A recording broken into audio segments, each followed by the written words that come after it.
की रानी। एक थी रानी।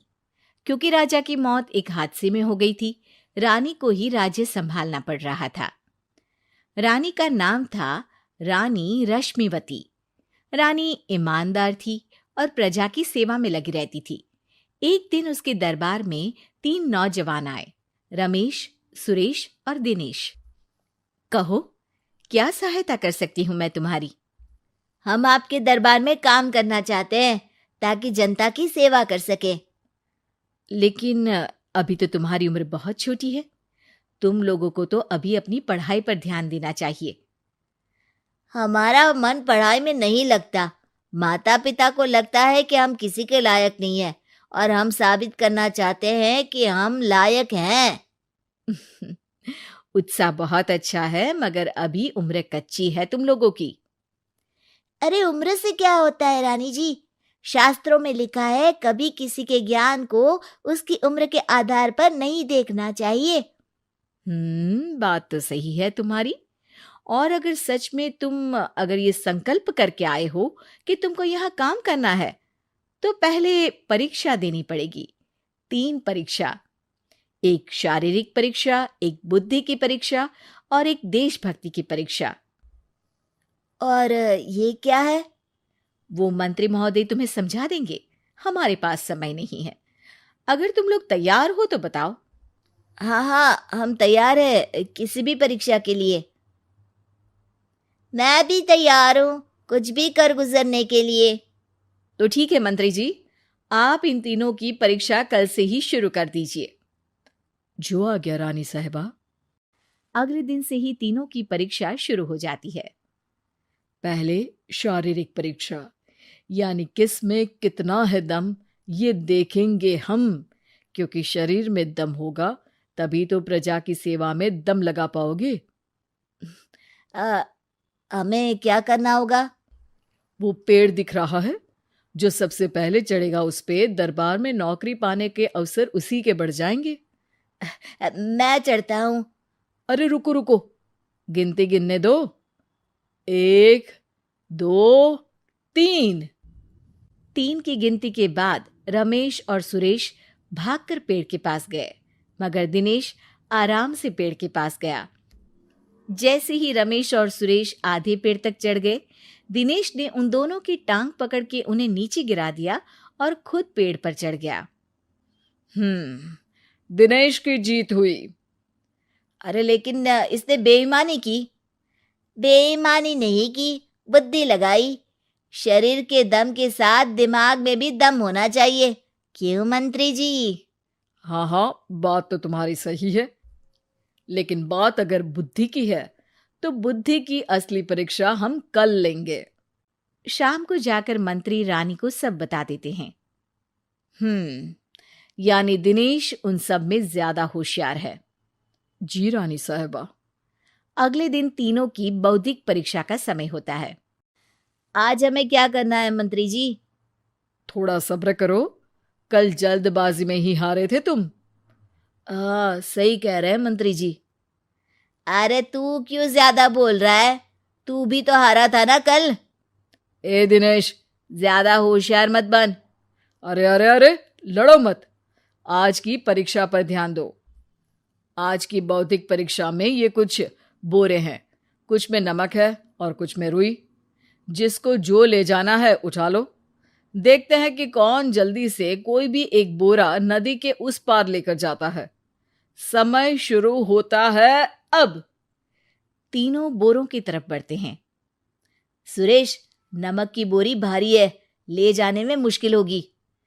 हाँ हाँ, सही कह रहा है, रुई हल्की है, हम दोनों रुई लेकर चलते हैं। अरे भाई, मैं तो नमक लेकर जाऊंगा। रमेश और सुरेश ये सोचकर हंसते हैं कि आज तो दिनेश हार ही जाएगा। दौड़ शुरू होती है। 1, 2, 3। तीनों नदी की तरफ भागते हैं। रुई में वजन कम होने के कारण रमेश और सुरेश आगे निकल जाते हैं और दिनेश थोड़ा पीछे। पर जैसे ही वो सब नदी में जाते हैं, दिनेश की बोरी का नमक गलने लगता है और वजन कम हो जाता है, जबकि रमेश और सुरेश की रुई में पानी भर जाता है और बोरी का वजन बढ़ जाता है। अरे ये इतनी भारी क्यों हो गई रमेश? अरे मुझे क्या पता, शायद जादुई बोरी है। अरे लगता है कि हम बेवकूफ बन गए। बने नहीं हो, तुम हो ही बेवकूफ। इतना तो पता होना चाहिए कि पानी में नमक गल जाएगा। दिनेश का पूरा नमक गल जाता है और बोरी खाली हो जाती है। वो जल्दी से रेस पूरी कर लेता है। इस परीक्षा के विजेता भी दिनेश ही है।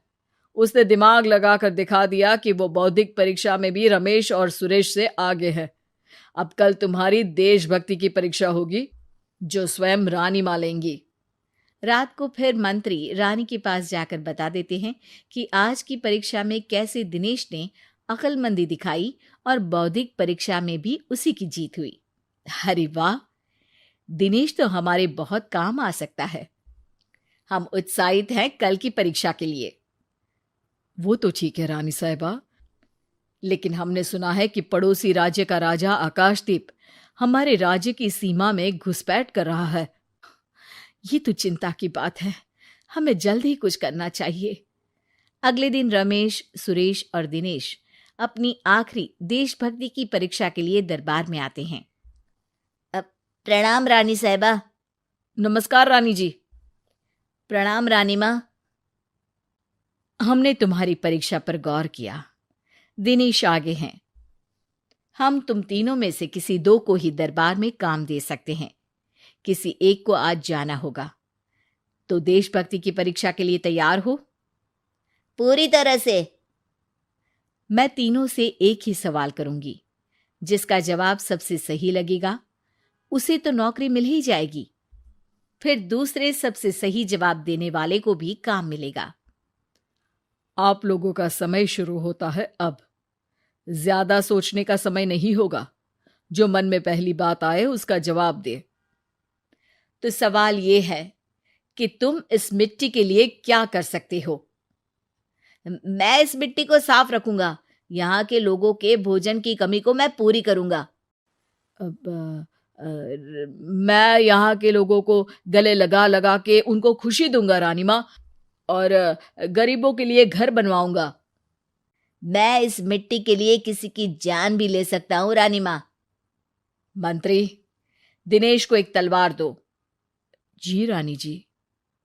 दिनेश, पड़ोसी राज आकाशदीप की जान तुम्हारे हाथ में है। जाओ, अपना काम पूरा करो। आज रात को तुम उस पर हमला करोगे जब वो सो रहा होगा। दिनेश वहां से चला जाता है। रानी मां, ये आपने क्या किया? अभी किया नहीं है मंत्री जी। आप आकाशदीप को संदेशा भिजवाओ कि पड़ोसी देश का एक कातिल रात को उन पे हमला करेगा और दिनेश को पकड़वा दो। अरे, ये आप क्या कह रही हैं? और क्यों कर रही हैं आप ऐसा? राजा को लगेगा कि हमने उसकी मदद की, उसकी जान बचाकर। वो हमारे राज्य का पीछा छोड़ देगा और हमारा एहसानमंद हो जाएगा। और दिनेश का क्या होगा? इस राज्य को दिनेश जैसे शातिर और लड़ाकू लोगों से ज्यादा जरूरत है, ऐसे लोगों की जो लोगों को खाना खिलाने की और खुश करने की बात करे। और ये गुण सुरेश और रमेश में है। इन्हें नौकरी दे दो। दिनेश बहुत चतुराई से नौकरी हड़पना चाहता था, जिसके लिए उसने रमेश और सुरेश जैसे दोस्तों का भी नुकसान किया। पर रानी ज्यादा चतुर निकली। उसने एक तीर से दो निशाने लगाए। दिनेश जैसे खूंखार युवक को राज्य से बाहर करवा दिया और पड़ोसी राजा आकाशदीप को अपना एहसानमंद कर लिया। पूरा दरबार रानी की जय जयकार कर रहा।